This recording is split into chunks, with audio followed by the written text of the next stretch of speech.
تحفظ ناموس رسالت کے موضوع پر بات ہوئی تھی، اور میں نے بتایا تھا کہ جو لوگ اعتراض کرتے ہیں جناب رسول اللہ صلی اللہ علیہ وسلم پر اور عیاشی کا الزام لگاتے ہیں اور حضرت عائشہ صدیقہ رضی اللہ تعالی عنہا کے ساتھ کم سنی میں شادی اور نکاح کی بات کرتے ہیں، یہ اعتراض کوئی نیا نہیں ہے۔ برسوں سے مخالفین معترضین یہ اعتراض کرتے چلے آ رہے ہیں۔ میں نے سمجھایا تھا موٹی سی بات سمجھو، ذہن میں رکھے تو بہت ساری بات وہی ختم ہو جاتی ہے کہ 25 سال کی عمر میں حضور اکرم صلی اللہ علیہ وسلم نے پہلا نکاح حضرت خدیجہ کبریٰ رضی اللہ تعالی عنہا سے کیا ہے، جو 40 سال کی عمر کی تھی، 2 شوہروں سے بیوہ تھی۔ پہلی بات تو یہ کوئی عیاش آدمی یہ کام نہیں کر سکتا کہ 25 سال کی عمر میں جوانی کے زمانے میں آپ نے اپنے سے 15 سال بڑی عمر کی خاتون، وہ بھی 2 شوہروں سے فارغ ہیں، بیوہ ہیں، ان سے نکاح فرمایا ہے۔ اور پھر علماء نے لکھا ہے کہ 25 سال سے لے کر تقریباً 53 54 55 سال کہہ لو نا، یہ 55 سال تک کا زمانہ بھی حضرت خدیجہ کبریٰ کے ساتھ ہی آپ نے گزارا ہے، دوسری کوئی شادی آپ نے نہیں فرمائی۔ 55 سال کی عمر میں تقریباً جوانی کا زمانہ تو ختم ہی ہو جاتا ہے نا، آج تو ہو ہی جاتا ہے بہرحال۔ تو حضور اکرم صلی اللہ علیہ وسلم نے جو 11 نکاح کیے ہیں، 11 میں سے ایک تو آپ نے 25 سال کی عمر میں کیا اپنے سے 15 سال کی بڑی عمر خاتون کے ساتھ، اور 55 سال کی عمر تک انہی کے ساتھ آپ نے گزارا ہے۔ عیاش آدمی یہ کام نہیں کر سکتا ہے۔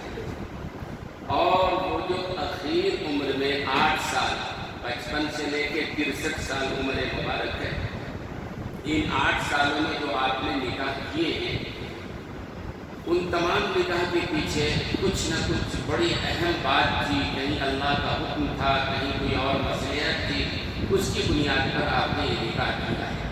اور یہ بات بھی ذہن میں رکھیں کہ آپ نے عمر کے آخری 8 سالوں میں جو 10 نکاح فرمایا ہے، وہ تمام کی تمام خاتون جو تھی وہ پہلے سے بیوہ تھی یا مطلقہ تھی، کنواری کوئی نہیں تھی، صرف حضرت عائشہ، باقی اور آپ کے ازواج مطہرات میں سے کوئی بھی کنواری نہیں تھی، سب کے سب بیوہ تھی، مطلقہ تھی۔ اتنی بات یاد رکھیں تو بہت سارا مسئلہ حل ہو جائے گا۔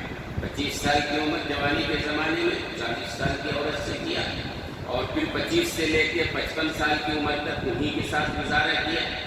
55 سال اور 63 سال کے درمیان آپ نے جو 10 نکاح کیے ہیں، 10 میں سے 9 بیویاں مطلقہ تھیں، بیوہ تھیں، اسباب سے، ہر ایک کے اسباب میں بیان کر کے مستقل ایک موضوع ہو جائے گا۔ مثلا حضرت جویریہ رضی اللہ تعالی عنہا سے آپ نے جب نکاح فرمایا تو ان کے قبیلے کے تقریباً 5000 لوگ قید میں تھے۔ حضرت جویریہ قید میں آئی، آپ نے آزاد فرما کر نکاح فرما لیا۔ حضرت جویریہ رضی اللہ تعالی عنہا کو جب آپ نے اپنے نکاح میں دیا، پورا قبیلہ ان کا جو 5000 قیدیوں پر مشتمل تھا، پورا قبیلہ حلقہ بگوش اسلام ہو گیا، پورا قبیلہ مسلمان ہو گیا۔ یہ مصلحت کی نکاح کرنے میں حضرت زینب بنت جحش سے نکاح کی بھی بڑی اہم وجہ تھی۔ حضرت ام سلمہ رضی اللہ تعالی عنہا ہیں، ان سے بھی نکاح کی بڑی اہم وجہ تھی۔ آپ حضرات نے مختلف اوقات میں سنا ہوگا۔ بہرحال ان تمام شادیوں میں بہت سارے اسباب تھے، اور تمام کی تمام آپ کی جو زوجہ محترمہ تھی وہ بیوہ تھی، مطلقہ تھی، عمر دراز تھی، صرف حضرت عائشہ رضی اللہ تعالی عنہ پر یہ اعتراض کیا جاتا ہے 9 سال کی عمر کی شادی کے بارے میں۔ میں نے ایک بات تو آپ کو بتایا تھا کہ سب سے پہلی بات تو یہ ذہن میں رکھیں آپ کہ شادی کا تعلق بلوغت سے ہے۔ بالغ ہونے کے بعد کوئی بھی لڑکی کسی عمر کے لڑکے سے شادی کر لے، قانونی طور پر کوئی جرم نہیں ہے، کوئی پکڑ نہیں ہے۔ کون کتنی کتنی عمر میں بالغ ہوگا، یہ حالات، ان کی غذا اور جو ماحول ہوتا ہے اس پر ڈیپینڈ ہوتا ہے۔ اب عربوں کی جہاں تک بات ہے، عربوں میں بچپنے کی شادی ایک معمول کی چیز اس زمانے میں، کم عمری کی شادی، اور وہاں کا ماحول ایسا، غذا ایسا کہ جلدی بالغ ہو جاتے۔ عربوں کی غذا کیا تھی اس زمانے میں بھی اور آج بھی زیادہ تر کھجور ان کی اصل غذا ہے، اور کھجور میں پروٹین طاقت بہت زیادہ ہے۔ ایسی اونٹ کا دودھ ان کی اصل غذا ہے، اونٹ کے دودھ میں بھی بہت ہی پروٹین، بہت ہی طاقت ہے۔ یہ دو غذا ان کے خاص ہیں، زیتون کی چیزیں وہ بھی بہرحال طاقتور ہیں، لیکن خاص طور سے یہ کھجور اور اونٹ کا دودھ یہ عام غذا ان کا ہے۔ اب ظاہر سی بات ہے یہ دونوں غذا بڑی طاقتور ہے، اس کی وجہ سے بلوغت کی عمر کم ہے، 9 سال کی عمر، 10 سال کی عمر میں بالغ ہونا۔ اور میں نے کہا تھا کہ اب تو سائنس بھی مان گئی ہے کہ ایک لڑکی 9 سال کی عمر میں بالغ ہو سکتی ہے، بلکہ اس سے پہلے بھی۔ ایک بات دوسری بات مذاہب عالم کو دیکھ، اچھا حضور اکرم صلی اللہ علیہ وسلم نے جو نکاح کیا ہے حضرت عائشہ صدیقہ رضی اللہ تعالی عنہا سے، وہ اللہ کے حکم سے کیا ہے، اور اس کے پیچھے ایک وجہ بھی تھی۔ وجہ یہ تھی کہ اس زمانے میں منہ بولے بھائی کی بیٹی سے شادی کرنا حرام سمجھا جاتا تھا۔ جیسے آج مسئلہ ہے، کوئی آدمی اگر اپنے سگے بھائی کی بیٹی سے شادی کرنا چاہے تو نہیں کر سکتا ہے، حرام ہے۔ سگے بھائی کے بیٹے یا بیٹی سے کوئی آدمی نکاح کرنا چاہے تو حرام ہے۔ اس زمانے میں یہ تھا، منہ بولے بھائی کے بیٹے یا بیٹی سے بھی شادی کرنا حرام سمجھا جاتا تھا، اور وہ غلط بات بیٹھ گئی تھی۔ حضرت خولہ رضی اللہ تعالی عنہ نے جب حضرت ابوبکر صدیق رضی اللہ تعالی عنہ کے سامنے یہ مسئلہ پیش کیا، اللہ کو حکم تھا، اسباب پیدا ہو رہے، حضرت خولہ نے حضرت ابوبکر سے کہا حضرت عائشہ صدیقہ رضی اللہ تعالی عنہ کی شادی کے بارے میں، تو حضرت ابوبکر صدیق پشوپیش میں پڑ گئے کہ بھئی حضور نے مجھ کو منہ بولا بھائی بنا رکھا ہے۔ حضور اکرم صلی اللہ علیہ وسلم اور حضرت ابوبکر صدیق کی دوستی بچپنے سے تھی، اور منہ بولا بھائی، تو حضرت ابوبکر وہ جو رواج تھا کہ منہ بولے بھائی کے بیٹے بیٹی سے شادی نہیں ہو سکتی ہے، لہٰذا میری بیٹی کی شادی حضور کے ساتھ یہ کیسے ہو، اور اللہ کا یہ حکم ہے۔ اصل میں اللہ اس رواج کو توڑنا چاہتے تھے، یہ عربوں کو بتانا چاہتے تھے، اور قیامت تک کے آنے والے لوگوں کے ذہن میں بتانا چاہتے تھے کہ منہ بولے بیٹے کی وہ حیثیت نہیں ہوتی ہے جو سگے بیٹے یا سگے بھائی کی بیٹی کی ہوتی ہے نا۔ ایسے ہی جیسے کوئی آدمی اپنا بیٹا ہو اور کسی کو منہ بولا بیٹا بنا لے، جیسے حضور اکرم صلی اللہ علیہ وسلم نے زید بن حارثہ کو بیٹا بنا لیا تھا، یہ منہ بولا بیٹا ہوا، تو ظاہر سی بات ہے دونوں میں فرق ہے۔ جیسے کوئی آدمی آج، پتہ نہیں یہ مسئلہ آپ توجہ سے سنیں گے تو بات سمجھ میں آئے گی، کوئی آدمی آج اگر اپنے سگے بیٹے کی بیوی سے اس کے طلاق کے بعد یا مر جانے کے بعد، بیٹا کے انتقال ہو گیا یا بیٹے نے طلاق دیا، اب اس کی بیوی سے جو اس کی بیوہ ہے اس سے اگر باپ شادی کرنا چاہے تو نہیں کر سکتا ہے، یہ شریعت کا مسئلہ ہے۔ اپنے سگے بیٹے کے بیوہ سے یا متعلقہ سے جس سے بیٹی کی شادی ہو گئی تھی، بیٹا مر گیا یا بہرحال طلاق ہو گیا، اب اس عورت سے اگر چاہے سگا باپ شادی کرنا تو بولیے نہیں کر سکتا۔ آج یہ مسئلہ پکی بات ہے، لیکن کسی آدمی نے کسی کو منہ بولا بیٹا بنا لیا، منہ بولا، اب اس کی بیوی ہے، طلاق ہو گیا، اس سے کوئی شادی کرنا چاہے تو کر سکتا ہے، سگے بیٹے کا مسئلہ۔ اور حضرت زینب بنت جہش کے ساتھ جو نکاح کا مسئلہ تھا، یہی مسئلہ تھا کہ حضرت زید بن حارثہ کے ساتھ حضرت زینب بنت جہش کا حضور اکرم صلی اللہ علیہ وسلم نے نکاح کروایا تھا، اور اس کے بعد جب طلاق ہو گیا، حضرت زید بن حارثہ نے طلاق دے دیا، تو طلاق کے بعد اب حضرت زینب سے نکاح کرنے کا حکم اللہ کا آیا حضور اکرم صلی اللہ علیہ وسلم کے پاس۔ اس کے پیچھے بھی مسئلہ تو وہی تھی کہ اس زمانے میں عربوں میں یہ تھا کہ منہ بولے بیٹے کی بیوی سے بھی نکاح نہیں کیا جا سکتا، جو غلط مسئلہ تھا، اس غلط مسئلے کو توڑنا تھا، نبی کو بتانا تھا ساری دنیا کو عملی طور پر، اس لیے اللہ کے رسول نے حضرت زینب بنت جہش سے نکاح فرمایا تاکہ دنیا سمجھے کہ منہ بولے بیٹے کا وہ ایسے ہی کوئی آدمی اگر چاہے کہ اپنے سگے بھائی کے بیٹی سے نکاح کر لے، نہیں کر سکتا ہے، آج بھی یہ مسئلہ ہے، قرآن کا حکم ہے۔ لیکن منہ بولا بھائی اگر ہے، کسی کو بھی آدمی منہ بولا بھائی بنا لے تو اس کی وجہ سے وہ مسئلہ یہاں ثابت نہیں ہوتا ہے کہ اس کی بیٹی سے نکاح نہیں کر سکتا ہے۔ اب اس زمانے میں تھا، حضرت ابوبکر صدیق کو حضور اکرم صلی اللہ علیہ وسلم نے منہ بولا بھائی بنا رکھا تھا، اور یہ جب سیکھنے کی بات آئی تو ان کے ذہن میں پہلا سوال یہی تھا کہ بھائی منہ بولے بھائی کی بیٹی سے تو شادی نہیں ہوتی ہے، عربوں میں خوب تھا یہ۔ تو حضور اکرم صلی اللہ علیہ وسلم کو اللہ نے حکم دیا تھا تاکہ یہ قانون ٹوٹے، دنیا یہ جانے منہ بولے بھائی میں اور سگے بھائی میں فرق ہے۔ اللہ کے یہ حکم آئے اس وجہ سے، اور حضرت عائشہ بالغ ہو گئی تھی اس عمر میں، 9 سال کی عمر میں، اس لیے بہرحال حکم آیا تھا۔ اس کے علاوہ حضرت عائشہ صدیقہ، آج کے دور کی میں بات کر رہا ہوں، آج اگر کوئی 10 سال 15 سال کی لڑکی کی شادی اگر 55 سال 60 سال کی عمر سے کر دی جائے تو میرا خیال ہے، میرا اپنا خیال ہے کہ میں سمجھتا ہوں ایسا اگر ہو جائے کہ 15 سال 18 سال کی لڑکی سے اگر کوئی 55 60 سال کی عمر کا مرد شادی کر لے تو شادی تو کر سکتا ہے، لیکن ایسی شادی تقریباً 99% مٹتی نہیں ہے، کہیں نہ کہیں جا کے بے جوڑ شادی ٹوٹ جاتی ہے، آپس میں لڑائی جھگڑے ہوتے ہیں، معاملہ ختم ہو جاتا ہے، رشتہ بگڑ جاتا ہے، اسی لیے کہا جاتا ہے کفو میں شادی کرو۔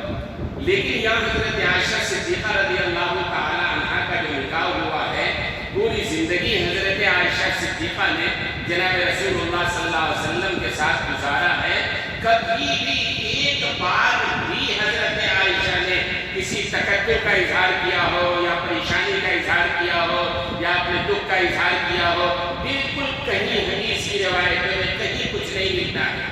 اس کے مقابلے میں آیت تطہیر نازل ہوئی تھی، یہ آیت تطہیر ہے، آپ 21ویں پارے کے آخر میں آخری رکوع میں پڑھیے، تو آیت تطہیر ہے۔ آیت تطہیر کا مطلب یہ ہے کہ حضور اکرم صلی اللہ علیہ وسلم نے ایک موقع پر اپنے تمام ازواج مطہرات کو اختیار دیا تھا کہ جو بھی چاہیں ہم سے علیحدہ ہو جائیں، ہم خوشی کے ساتھ ان کو علیحدہ کرنے کے تیار ہیں، اور ان کا نام و نفقہ بھی ہم دینے کو تیار ہے، نام و نفقہ ہم دے دیں گے ان کو، بہرحال وہ ہم سے علیحدہ ہونا چاہیں۔ تمام ازواج مطہرات کو آپ نے اختیار دیا تھا، لیکن تمام ازواج مطہرات میں اختیار دے رہے رسول اللہ کہ جو ہمارے ساتھ رہنا چاہیں ٹھیک ہے، جو ہمارے ساتھ نہیں رہنا چاہتے ہم ان کو آزاد کر دیں گے، نفقہ بھی ہم دیں گے۔ لیکن اللہ کے رسول صلی اللہ علیہ وسلم نے جب یہ آیت نازل ہوئی اور آپ نے اختیار دیا تو سب سے پہلے حضرت عائشہ صدیقہ رضی اللہ عنہا نے کہا یا رسول اللہ میں تو آپ سے الگ ہو کے ہرگز نہیں جانا چاہتی ہوں، میں آپ سے الگ ہو کے نہیں رہ سکتی ہوں۔ حضرت عائشہ صدیقہ رضی اللہ تعالی عنہا نے سب سے پہلے یہ بات کہی۔ باقی ازواج مطہرات نے بھی یہی کہا یا رسول اللہ ٹھیک ہے ہم آپ کے ساتھ کچھ ہیں، ٹھیک ہے کمی بیشی ہے، کبھی نان و نفقہ کا مسئلہ ہے، کبھی فقر و فاقہ کا مسئلہ ہے، ٹھیک ہے، اس کے باوجود بھی تمام ازواج مطہرات نے حضور اکرم صلی اللہ علیہ وسلم کے ساتھ ہی زندگی گزارا ہے۔ اور سب سے پہلے حضرت عائشہ صدیقہ نے کہا تھا کہ نہیں بالکل مجھے آپ کے ساتھ رہنا ہے۔ اگر اعتراض ہوتا یا کوئی تکلیف ہوتی، دل میں کوئی اگر غم ہوتا کہ ہماری شادی کر دی گئی ہے، نہیں بلکہ زندگی کا خوش رہی اور ہمیشہ حضور اکرم صلی اللہ علیہ وسلم کی تعریف کرتی رہی۔ جو بیوی خوش نہیں ہوگی اپنے شوہر کی تعریف نہیں کرے گی۔ حضرت عائشہ کو مشہور وہ ہے کہ لنا شمس ولی الآفاق شمس شمسی خیر من شمس السماء شمس الناس تطلع بعد فجر شمسی تطلع بعد العشاء۔ حضرت عائشہ صدیقہ رضی اللہ تعالی عنہا کا یہ شعر ہے، تو اس کا مطلب ہے حضرت عائشہ صدیقہ رضی اللہ تعالی عنہ فرماتی ہیں ایک میرا سورج ہے، ایک آسمان کا سورج ہے۔ ترجمہ کر رہا ہوں ان کے اشعار کی۔ حضرت عائشہ فرماتی ہے ایک میرا سورج ہے یعنی جناب رسول اللہ صلی اللہ علیہ وسلم، اور ایک دنیا والوں کا آسمان کا سورج ہے۔ پھر آگے کہتی شمسی خیر من شمس السماء، میرا سورج جو ہے آسمان کے سورج سے زیادہ بہتر ہے، زیادہ برتر ہے۔ پھر کہتی ہے شمس الناس تطلع بعد فجر، یہ لوگوں کا سورج جو ہے وہ تو فجر کے بعد طلوع ہوتا ہے، میرا سورج وہ ہے جو عشاء کے بعد طلوع ہوتا ہے۔ جب گھر میں آتا ہے تو چمک آ جاتی ہے، رونق آ جاتی ہے، روشنی آ جاتی ہے۔ حضرت عائشہ زندگی بھر حضور اکرم صلی اللہ علیہ وسلم کے گن گاتی رہی ہے، کوئی اعتراض نہیں ہے۔ باقیوں کو اعتراض ہے تو اس کا کوئی اس کے علاوہ اور آگے اگر بڑھیں گے آپ تو دنیا میں دیکھیں گے، میں لکھ کے لایا ہوں کچھ آل انڈیا مسلم پرسنل لا بورڈ نے جو باتیں کہی ہیں، جو باتیں کہتی ہیں، وہ ذمہ داری کے ساتھ وہ اگر ذہن میں آ جائے، بہت سارے اعتراضات تو ویسے ہی ختم ہو گئے ہیں، باقی اور بات بھی ذہن سے ختم ہو جائیں گی۔ مثال کے طور پر امریکہ کے اسٹیٹ آف ڈیلیویرا میں ہے 1880 تک لڑکی کی شادی کی عمر 8 سال تھی۔ اسٹیٹ آف امریکہ میں 1880 تک لڑکی کی عمر کیا تھی؟ 8 سال۔ اور اس کے بعد کیلیفورنیا میں 10 سال کی عمر طے تھی، وہاں اعتراض نہیں ہوتا، باضابطہ اسٹیٹ کا قانون ہے۔ تو اس سے آگے بڑھے آپ ہندو مذہب کا اگر مطالعہ کریں گے تو ہندو مذہب میں بھی کم عمری میں شادی کی حوصلہ افزائی ملتی ہے۔ ہندو مذہب کا مطالعہ کریں تو ہندو مذہب میں بھی کم عمری میں شادی کا یہ حوصلہ افزائی، مثلا ان کی کتابیں منو سمرتی سنا ہوگا آپ نے، منو سمرتی میں ہے کہ لڑکی کے بالغ ہونے سے پہلے اس کی شادی کر دینی چاہیے۔ کہاں یہ منو سمرتی جو ان کی مذہبی کتاب ہے، منو سمرتی میں یہ بات ہے کہ لڑکی کی شادی اس کے بالغ ہونے سے پہلے کر دینی چاہیے۔ اور یہ بھی لکھا ہے کہ باپ کو چاہیے کہ اپنی لڑکی کی شادی اسی وقت کر دے جب وہ بے لباس گھوم رہی ہو، کیونکہ بالغ ہونے کے بعد گھر میں اگر وہ رہے گی تو باپ کو گناہ لگے گا۔ کہاں ہے منو سمرتی؟ یہ ان کی کتاب ہے، ان کی مذہبی کتاب میں یہ بات ہے۔ اپنا گھر نہیں دیکھا جاتا ہے، دوسروں کے اوپر اعتراض بڑا آسان ہے۔ آگے آؤ سنیے آپ، منو سمرتی میں ان کی مذہبی کتاب ہے، منو سمرتی میں میاں بیوی کی شادی کی عمر جو مقرر کی گئی ہے وہ اس طرح مقرر کی گئی ہے، منو سمرتی میں ہے، یہ پکی بات۔ اور یہ بات کہاں سے ہے؟ آل انڈیا مسلم پرسنل لا بورڈ کے ذمہ داروں نے وہاں سے باضابطہ تحقیق کے بعد تو وہ کہتے ہیں کہ لڑکا 30 سال، تو منو سمرتی میں میاں بیوی کی شادی کی عمر مقرر کی گئی ہے، اس میں ہے لڑکا 30 سال کا ہو، لڑکی 12 سال کی ہو، یا لڑکا 24 سال کا ہو اور لڑکی 8 سال کی ہو۔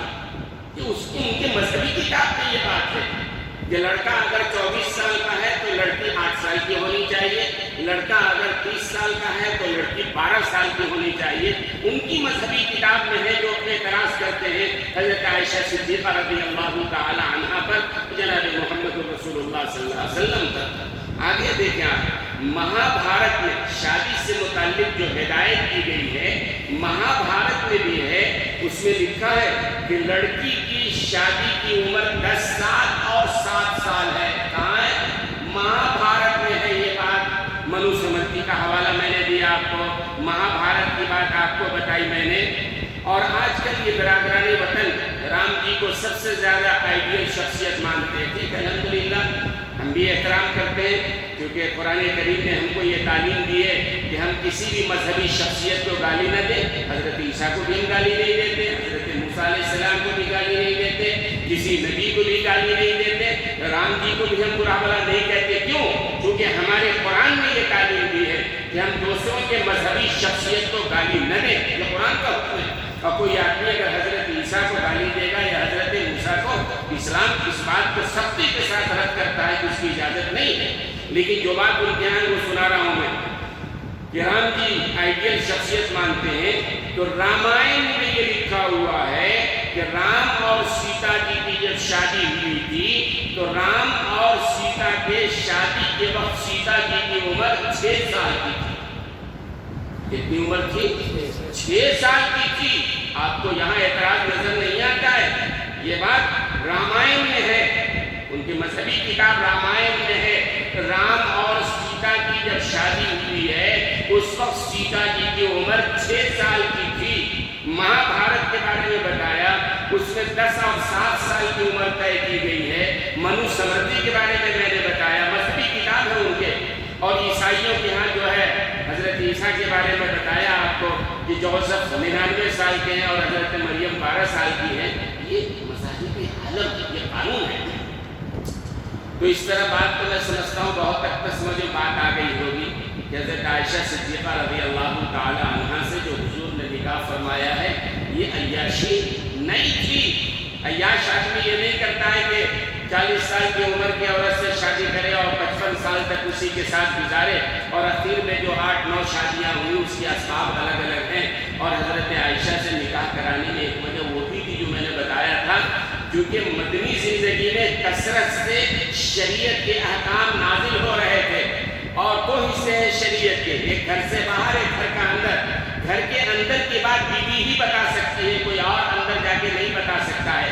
اور حضور اکرم صلی اللہ علیہ وسلم کے گھر میں جو اس زمانے میں خواتین تھی وہ زیادہ عمر کی تھی۔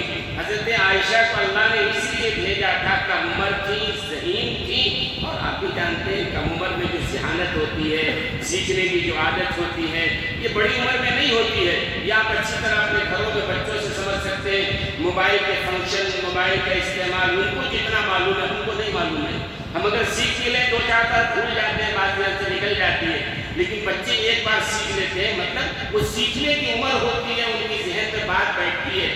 یہی وجہ ہے عائشہ صدیقہ رضی اللہ تعالی عنہا سے امت تک 2210 حدیثیں پہنچی ہیں جو اندر گھریلو مسائل ہیں، گھریلو بات جو امت تک حضرت عائشہ صدیقہ نے پہنچایا ہے۔ اور بڑے بڑے صحابہ، تقریباً 350 صحابہ نے حضرت عائشہ صدیقہ رضی اللہ تعالی عنہا سے تعلیم حاصل کیا ہے، حضور کی شریعت کو سیکھا ہے انہوں نے۔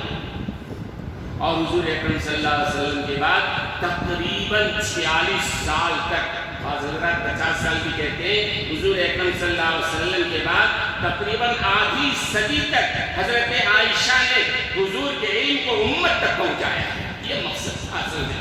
اور بیویاں جو بڑی عمر کی تھیں وہ تو حضور کے بعد ہی کم و بیش انتقال کر گئی تھی، صرف حضرت عائشہ تھی جو تقریباً آدھی صدی تک زندہ رہی، اور حضور کے علوم کو جو گھریلو مسائل تھے جو حضور نے بتلائے تھے امت تک پہنچا، یہ مقصد